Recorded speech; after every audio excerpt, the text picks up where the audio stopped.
Hi, my name is Shari Doherty, and I'm a lady in red, in Act 2 of my career and living my best life. My perspective on life and behaviors have been governed by who I was as a child, who I became, and who I am still striving to be. People my age are beautiful, bold, confident, and full of wisdom, and truly, the encore of the story of your life is still when the best songs are yet to be sung.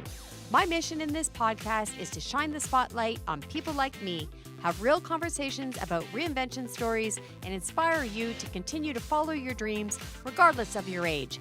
I'm doing it for Daisy. Who are you doing it for? Good day, and welcome to today's episode of the Encore Podcast. Today, I am delighted to have with me Karen Cornish, who is in advertising sales at Kingston Finest Marketing Group. Welcome to the podcast, Karen. Thank you for having me. I'm very excited to share with our audience your story.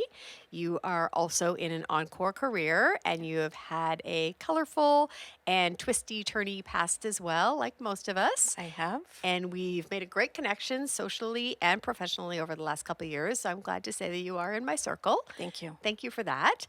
If we can start, let's go back to who Karen is. So tell us a little bit about where you were born and raised, what your childhood was like, any highlights or lowlights that you might be willing to share, and then we'll take a breath for a second and see what we've unpacked there, and then move into your building years. So tell us about the formative years for Karen. So I was raised on a dairy farm about halfway between Gananoque and Kingston. I am the youngest of 6 children. Oh, boy. My mom and dad had 5 children in 6 years. And then 4 years later, there's Karen.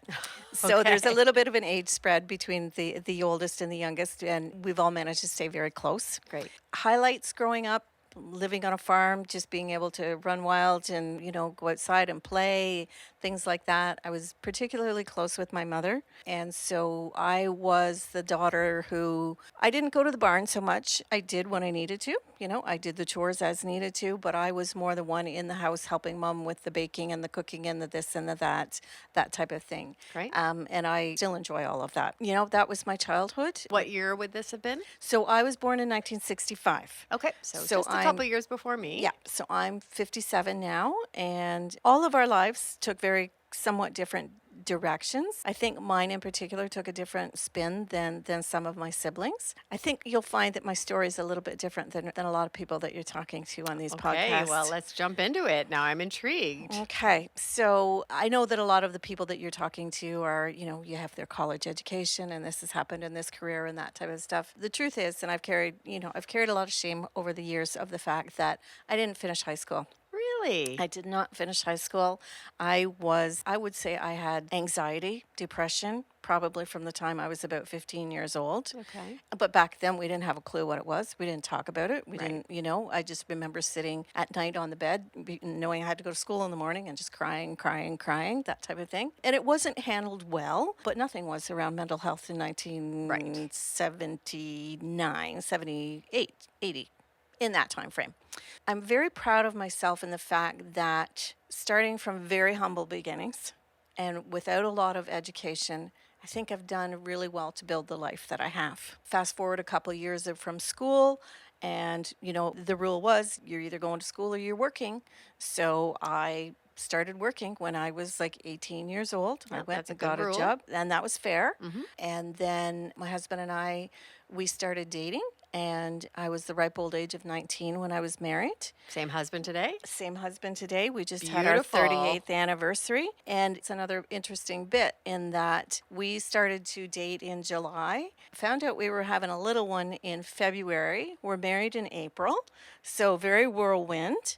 And, I can tell you that for both of us in 1985, when you found out you were having a baby, you did the quote unquote right thing. Yep. And you married that person. Yep. And, I would say that both of our families were very strongly influenced in that way. Like, that's just what you did. That was the expectation. And I would say that, we loved each other, but I don't know that we were going to be our forever person. Mm. But you know what? We made a decision. Right. And we made a commitment. And so I had some people on our 38th anniversary kind of make the comment to the fact of, oh, lovebirds, and you're so lucky, and blah, blah, blah, blah. And no, you know what? It was a decision. It was a commitment. We care deeply for each other. We do love Right. each other. Yeah. But it's different, not everybody gets the Cinderella slippers, and that's okay. Yeah. I respect the commitment. I mean, I'm a firm believer that you make a vow. For better or for worse, and you stand before God in the community and you make a vow, and I will also keep my vows. And it's not always easy. It's not easy. It's Not work. easy. And there are times, we both probably should have left. We probably should have left. But you know what? We had 3 kids, and our middle daughter has autism. Okay. And so for her, the structure and the necessity to have consistency in her life probably overrode so many of our decisions, whether we were even aware of it or not. Right. Trying to keep things as stable for everybody was just what we had to do. And, she is now 33 years old, and she just celebrated her 5th anniversary of living independently. Wow. Which is a Congratulations. huge milestone. Yes. Huge milestone. We're beyond proud of her. But you know what? Having a child with a disability changes the structure of the entire family. It changes absolutely everything within a family, within the nucleus family, within all of the other relatives. 33 years ago, when Jen was born, and 31 years ago, when she was diagnosed, not everyone understood what autism is. Today, almost everybody knows somebody. Yes. They know a child who is on the spectrum one way or another. Maybe it's a grandchild, maybe it's the neighbor's son, maybe it's a niece, maybe it's a nephew, but everybody knows someone today. And 30 plus years ago, that was not the case. Right. So I had to fight for a lot of things for Jennifer. And I'm a classic homebody. I'm very much an introvert, believe it or not. And I am just a homebody. I'm happy. It's my happy space. But when it came to her and getting what she needed, I had to find my voice. Right. And I did. And there were some ruffled feathers, but I didn't care, because in the end, I had to do what was best for her and get her the most supports that we could. And I think sometimes her siblings, her sisters, there's an older sister and a younger sister, I think there were times when they felt perhaps that they didn't get as much of my attention. And that's fair. Right. That's fair, because there was one of me. And my husband's job for a number of years took him away. So a lot of it I was kind of doing on my own. I waitressed at night for the first number of years of our marriage. We were poor as church mice. We had one vehicle, so he would go to work in the day. We'd cross paths in the laneway. I'd go to work 3-4 nights a week. And then, that was our life. That was Right. our life. So you know what? We just worked. We just worked really hard. And then when I was 32, I had used Mary Kay products for a number of years. Okay. Loved them. Loved them. And one night when I was working, a woman came in and she sold Mary Kay. And she asked me if I would host us a class. And I said, sure. And shortly thereafter, she was pretty persistent. And she offered me the opportunity to become a consultant. And somewhere in the back of my mind, I think I had always wanted to have my own business. Right. Number 1 goal in life was to be a mom. Number 2 was to be a grandmother. And beyond that, I really wasn't sure. But somewhere in the back of my mind, I knew that I kind of always wanted to have some sort of business of my own. And Mary Kay was a perfect fit. I love skincare. I love the cosmetic part of it. I love that it was women supporting women. I could go on and on and on about how much I loved it. And 26 years later, I'm still a consultant. That's fantastic. I don't do it full time. Right. I don't even really do it part time at this point in time. I'm not even sure I knew you did it. Yeah. I don't know So, if that's good or not. well, I don't say a lot about it when we're in a networking group, particularly because I know that Barbara Hayes does it as her career. Okay. So, you know what? I just kind of backed off on that. I thought that was the right thing to do. There's something in Mary Kay called the go give spirit, and I really value it. And basically, it means that, let's say I run across a customer of Barbara's, Okay. and she desperately needs a this or that or wants a this, and she hasn't heard from Barbara in a while.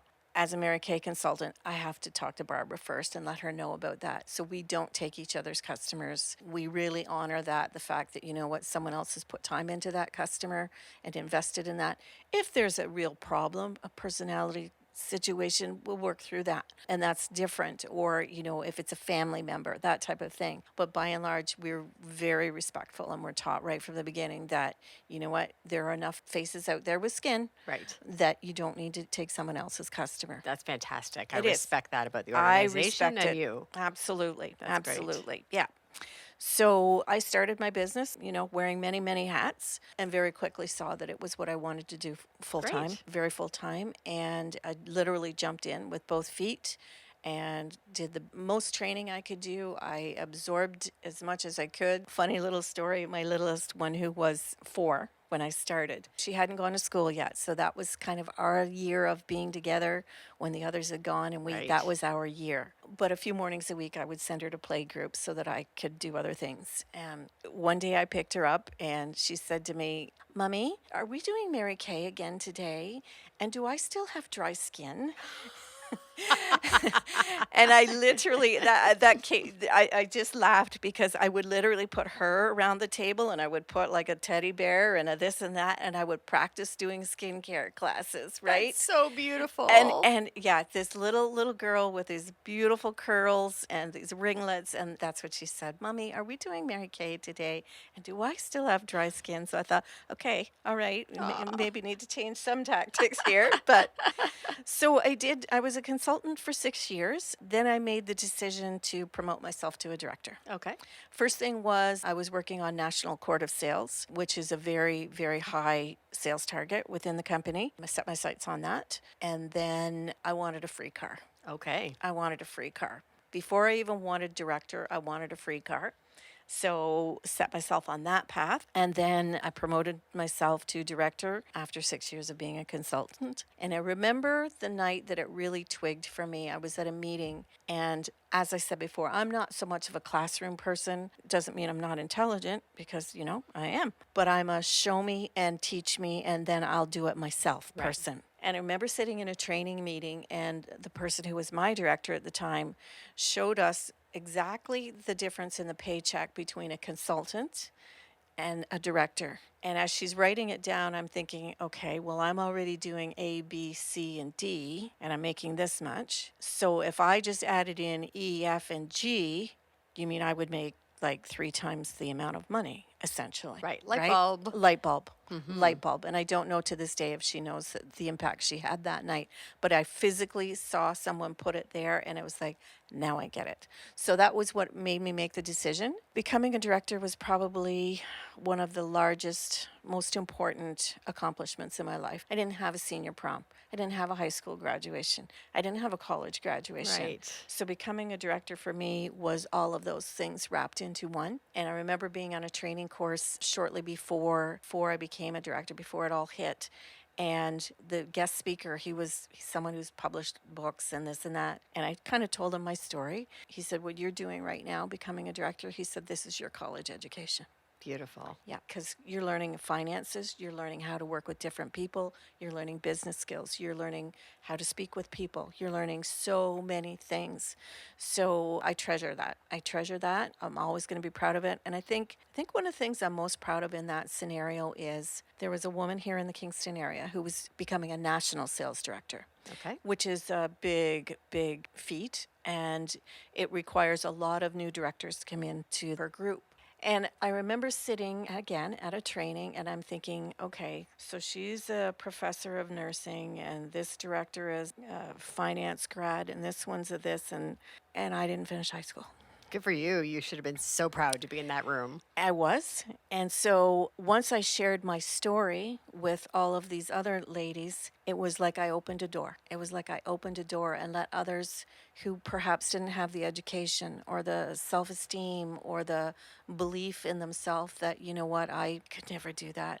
Because I did it, I gave a lot of women unconsciously permission to do the same thing. And it's one of the things I'm the most proud of in my whole life. That's fantastic. Yeah. That is truly a gift. So moving forward through all of that, 6 years as a director, had some pretty significant challenges through that. 10 weeks after I became a director, I got meningitis. And I was in the hospital. It was right at the time of SARS. Oh. So that was not fun. That was not the way to start things off. So that was a big setback. But I went to work probably sooner than I should have, because it was my unit now. It was my baby, right?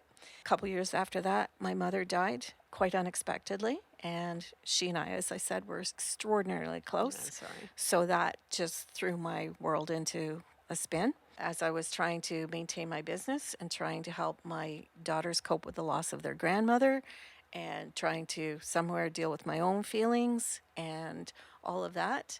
That was really, really difficult. And then a few years after that, my father's health started to change. And even though there were 6 kids, and I don't want to say in any way that I did it all, because I didn't, because we all shared the care. We all shared the care. I felt a huge responsibility to my father.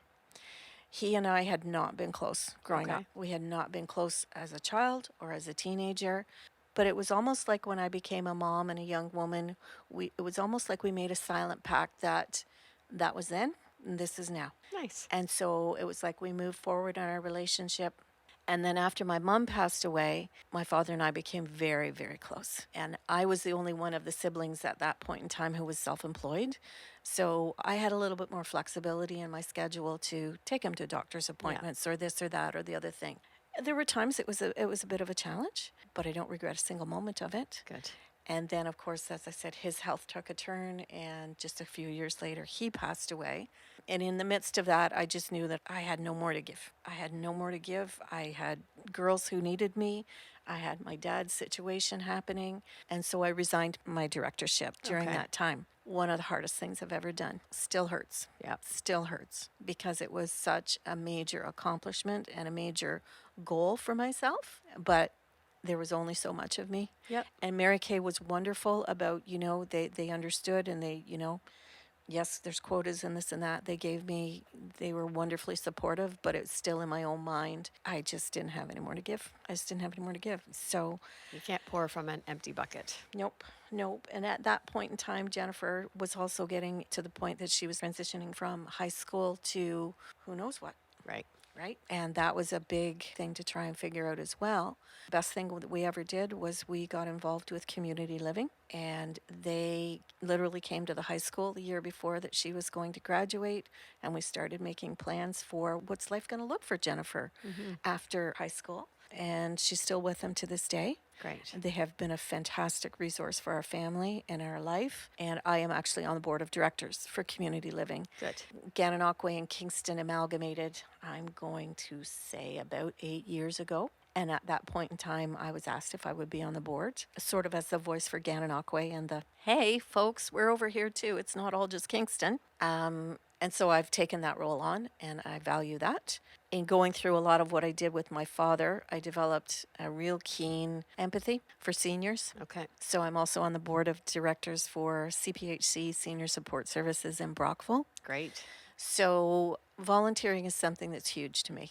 It's huge to me. I grew up in a house where you helped in your community. If it was baking a pie for the church sale, you helped in your community. As my parents got a little bit older and weren't working so hard on the farm, there was a volunteer on the church board, or my mom taught 4-H for years, just all of those kinds of things. And that was very deeply instilled in me. So I've always, when I've had a little bit of extra time, I've always tried to work in some extra volunteer things. That's fantastic. That I think are important. Those are both very important causes, being Absolutely. autism and seniors. Absolutely. Those are Absolutely. incredibly important. Yep. I 100% support and want to advocate for both of those. And community living is so much more than autism. It deals with people of all kinds of intellectual disabilities. Okay. So it doesn't have to be someone with autism. There's just so many different situations. And we work with families from literally getting kids into preschool situations, getting correct diagnosis, to senior citizens, so it really runs a gamut. And it's a fantastic organization. And they support such a wide variety of people and so many goals, with the goal of independence. Right. And a respected living and being part of the community. Right. That's a lot of passion projects and a lot of time. And you also still have a professional career. I do. So what are you doing today? So 5.5 years ago, I was approached by my current boss, and he actually owns the Brockville, the Kingston, and the Quinty legs of Brockville Finest magazines. Yep. And he was kind of running himself thin, and he knew my background in sales. So he reached out to me and asked me if I would essentially be the lead person in the Brockville edition. Timing in my life was right, and I said, sure, I'll give it a try. Didn't know a thing about advertising, but I knew sales. Right. And so, again, very quick, baptism by fire. Here you go. Like 3 times we're out in the field, and okay, there you go. But you know what? I learned to, as the 4-H motto, learn to do by doing, right? And so I've been doing that for 5.5 years. First couple of years definitely were a learning curve. And my entire attention was on the Brockville area. And then we had this little thing called a pandemic. I heard. Yeah. And advertising for small businesses during a pandemic was not exactly a skate in the park. Right? So I had to relearn so much because I'm old school. And I go out and I walk into a business and I shake someone's hand and I tell them this is who I am and this is what I do and tell me a little bit about you. And that's how I've built my businesses, all of them. And I just still think there is so much to be said about going out and talking to people in person. But then when the pandemic hit, I couldn't. I literally couldn't. So I had to figure out a lot more about online, how to get in touch with people, how to find businesses that were still advertising, how to do all of that. I now have customers, I can tell you that I have never laid eyes on them. But you know what? We've been working together for a couple years now. So that was a really large learning curve, of everyone says that pivot word. Well, that was my pivot. Yeah. And so I had to develop a lot of new skills that way. And so then, of course, we're coming out of the pandemic and we're going back to being able to talk to people in person again. Yes, it's so wonderful. It is wonderful. It's been a little bit of a challenge because the homebody in me that got very used to being home and doing stuff, some days I literally got to kick my butt to get out the door, get cute, and go and talk to people because it would really be easier just to send an email or a text. But you know what? It's not the same. It's not 100% agree with you. It's just not. We all got lulled into a safe cocoon in our homes. And in the beginning, for one, we were all afraid to go back outside because it could be dangerous. There could be a deadly disease out there. And even after that, I'm going to say dissipated lightly because I know it's still in existence. Yes. However, the imminent risk isn't there as gravely anymore. Right. We kind of forgot how to people. Absolutely. I've heard another friend of ours say we forgot how to people several times, and she's right. And we're all kind of out of practice. Yeah. And you did have to remind yourself that you should go outside and you should see people in person and you should have a coffee with them and you weren't going to die if you met someone. But it did take some readjustment. And I know even myself, I'm pretty people oriented and pretty extroverted, but I felt like I was in this safe cocoon. So I could just stay here, like you said, and send emails and text messages and Zoom with people, which I never want to Zoom again, but I will because it's in my toolkit. Yes. I 100% agree with all that. What does future Karen look like? A couple things, your thoughts for where you are in 5 or 10 years. I can't recall if you're a grandmother yet or not. I know we all would like to be. So where are you at? So again, this is a little bit different. So let me backtrack. So after my father died, the first Christmas was just miserable. It was miserable having no parents. So I said to my husband, you know what? I really don't even want to be here at Christmas next year. I said, let's take the family and just go away. Let's just go away. Now, we didn't make it for Christmas Day. It was one of the years of an ice storm. It was interesting. So we left. So just the 5 of us, my husband and I and our 3 girls. And lo and behold, there was this very handsome young man there with his family who lived in Georgia. And my oldest daughter and he laid eyes on each other, and that was about that. And so very, very whirlwind. 3 weeks after we got back to Canada, he made a trip to see her here. A few weeks later, she made a trip there. Within 12 weeks, she moved to Georgia. Oh, boy. And then they announced they were getting married, and they were having a baby, all within a few months of meeting each other. Yeah. So my vision, and I had this vision my whole life, Shari, was that I was going to have my family. We were going to work hard. And then, like my mother, I was going to just slide into the role of grandma. And I was going to have my grandchildren stop in after school and come for Sunday supper and all of those things. Yeah. And now they're 1,000 miles away. Ouch. So it has been such a challenging thing to navigate. And I'm still navigating it. Thank God for FaceTime. Yes. Thank God for all of that. But in no way does it replace the time together. Right. And again, through a pandemic, the border was closed. Right. I was 600 days without seeing in person my kids and my grandchildren. Oh, boy. So that's a lot. And then in that midst, my youngest daughter also decided that she was going to marry a fellow from the States. American So men. my whole of where I would be at this point in my life isn't what it was. Right. So there's still a lot of moving pieces for me. And my husband decided, Brian had had a very successful career in a number of roles, but merger after takeover after buyout, he'd had enough. And so in his mid-50s, he made the decision to completely switch careers. About 20 years before, a local insurance broker had asked him if he would like to join the company. At that point, we just financially couldn't do it because the first couple of years are pretty lean. Well, 100% commission jobs are 100%, rough. yep. Speaking from experience. Yes. And so he made the transition to complete career change at mid-50s.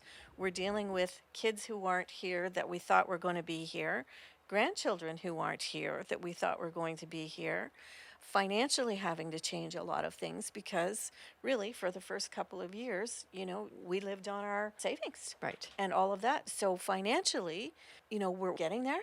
But we're certainly not there. Like, I know that I have to keep working. He knows he has to keep working. We have to all of keep that, working for two right? lifetimes. Right? We like to spend money. We joke we're on the Freedom 95 plan. I'm right beside you. Freedom 95. People, can you retire? Nope. So very, very still figuring it out. Okay. Figuring it out, and just as a woman, trying to figuring out, because these pieces didn't necessarily fall into place, that's changed my views on how this thing's going to happen and that thing's going to happen. And so I think I want people out there, women out there, to know that it's okay not to know. Right. And you know what? Just continue to do your best and do your best. Don't compare yourself to others. It's such a killer. And every morning I just say, God, help me to do my best today. Right. My best. Not anyone else's best. Not what anyone else considers to be the best, but my best. And I'm learning grace. I'm learning a little bit about grace and the have to this and a have to that and I should this and I should that. And as much as I volunteer, and if I ever retire, I will do more volunteering. But I've also been asked, a number of times, oh, you do this, you do that. Would you like to? I'm getting much better about saying no. Anxiety hit me terribly after menopause. Okay. Like major life-changing. Okay. And I do find that overwhelm happens quite easily. So I'm learning to say no and not feel guilty about it. And just to know that that's okay to have my boundary. And I want to do what I do well. And I don't want to take on more than I can because I don't want to water down things. And I don't want to feel like I'm not as effective as I could be doing the things that are important to me.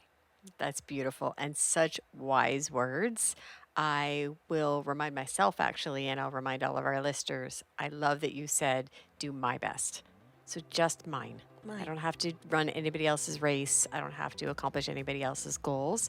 I have to accomplish mine, and I love that. So we'll probably just leave it there. Okay. Thank you so much for sharing so sincerely your story and your journey with us. It is beautiful, and I can see this beautiful strength in you. Thank you. And you do look cute today. You said you you. got up Thank and you you. went out and you I looked did. cute, I so I did. appreciate that. To our listeners, I always appreciate you listening along to the stories that we're profiling. If you like this, please subscribe, hit the like button, or share this with someone else you think who might be interested. And have a great day. Thank you so much.